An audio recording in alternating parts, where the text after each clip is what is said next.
Hey guys, Lord here, back in with another action figure review, continuing our coverage of the Street Sharks 30th anniversary line. We have another one of the brothers, good old Big-Slamu, brought to us by the fine folks over at Mattel. And at this time, as I mentioned in the Paranoid video from yesterday, I do not have streaks. So, fingers crossed, tomorrow there will be a Streaks review going up, because I do plan to post all three of these within the same week. Unless I'm really crunching for content, then maybe that'll change. Either way, we have Big-Slamu to talk about today, so why don't we do that? Kick things off with accessories as we get into the meat and taters of this review. Didn't think I was going to forget my catchphrase, did ya? We got the cage. That's all you get for accessories. He's got the cage. There was supposed to be a variant of this guy with boxing gloves, I guess, but I don't think that's happening. That said, if you want, you can put Slamu in the cage and display him like that. I like the cages, but at the same time, I don't like the cages. If they could have saved like $5-10 and not included those, I would have gladly have gone without him. But looking at Slamu, he is a thick, chunky, but look at the size of these freaking arms. I wouldn't want to get smacked with one of those. Now, like his brothers, he does have the chomping gimmick. Stick my finger in his mouth, I can bite down on it. Yerm, yerm, yerm, yerm, yerm. But, other than that, he does have a slamming gimmick, hence his name, with his giant fist here. So all you do is lift his arm up, and it slams down. Lift it up, down, up, down, up, down. So you can literally slam the crap out of you.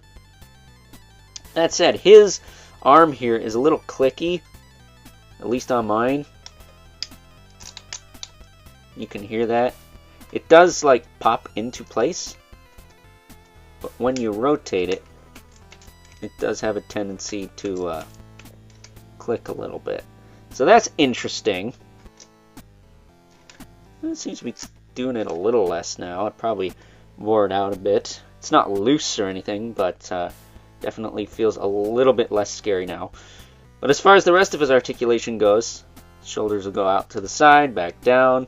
Single jointed elbow with rotation, swivel hinge wrists. I feel like this hand is significantly larger than this one. What is this hand doing? It looks like a fist with arthritis. It's almost like it's a knuckle dragging pose. I would have rather this just, I don't know. This is just another fist, like this, mirrored. Flip it over here. Good to go, but whatever. I guess the vintage one had that. He does have a waist twist, surprisingly enough. His hips do have the drop downs. They move down all of like 1 millimeter, so have fun posing that. He does have the swivel back and forth in the leg. You can't kick it out. He does have a single jointed knee with rotation. This does not appear to be detented whatsoever. And then this foot on mine, I had to heat this sucker up. I actually had to heat this foot off and pop it off. And then I was able to get it to move okay. Not great, but it does move. So there you go. He does have a rocker. That does work okay. And that's your lot. He might have peg holes at the bottom of the feet, I'm not sure. But that's your lot for articulation. He actually has a legit rocker, whereas Paranoid felt like he had like a double ball peg in the foot, like a Mezco. This guy actually has straight up disc hinge feet with a rocker. So there you go. Cool figure. I like it. He's a chunky boy. Look at the veins on his back. He has been working out. Those would make Bane jealous. But, yeah, I'm still not a fan of, like, the rubber crap they used on these. It collects dust like a mother, so I have to bag these guys up until I can make some space in my cabinets, and then I'll stick them in there, and then I won't need the bags. But for now, I bag the street sharks up, at least the sharks themselves. The bad guys are made out of hard plastic. I don't know why the bad guys are plastic and the sharks aren't. That's kind of stupid to me. I'd rather have like an ugly hinge on the mouth than have rubber on the figure, but whatever. And if I'm not mistaken, Slamu is a whale shark, right? So that's kind of neat, I guess, if you're into that sort of thing. So with that being said, it's time now that we move right along and take a look at some size comparisons. First up, here's good old Big-Slamu.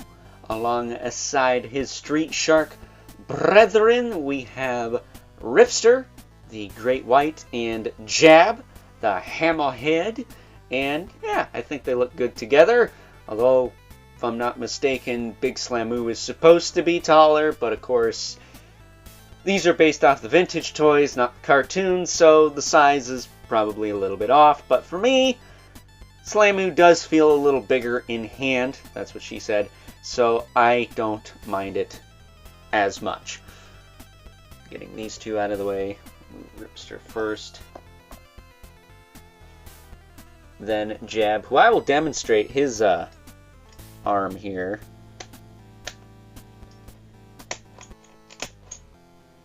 I mean, it does click a little bit, but not nearly as much as Big-Slamu there. Putting them off to the side. So we can bring in our two regulars, the Mythic Legions, Brother Mandibilith, right here. And the infamous 11 Spawn, who, as usual, towers over everyone. But he's definitely not thicker than Big-Slamu here. He is a chunky boy. So, with that being said, it's time now that we wrap things up with some final thoughts. Overall, and aside from having to heat up the ankle hinges and the rather clicky, in an almost scary kind of way, action feature on my particular figure, I have to say that good old Big-Slamu is a fine addition to the Street Sharks 30th Anniversary collection. A bit of a bittersweet addition because it doesn't look like we're getting any more of these in the foreseeable future, which sucks because I wanted Slobster, Moby Lick, Killamari, whatever the Manta Ray guy's name was. I wanted all those guys, but I guess that's not happening. Really, I wanted Rocks. Let's not kid ourselves. Gotta stay on brand. Was vouching for the heavy metal guy. Doesn't look like that's gonna happen, but at any rate, at least we got the four brothers and a couple of villains for them to fight. So that's better than nothing, I guess, especially since I don't have the vintage ones because they're too gosh darn expensive. So with that being said, hope you guys enjoyed this review. And until next time, I'll catch you guys later.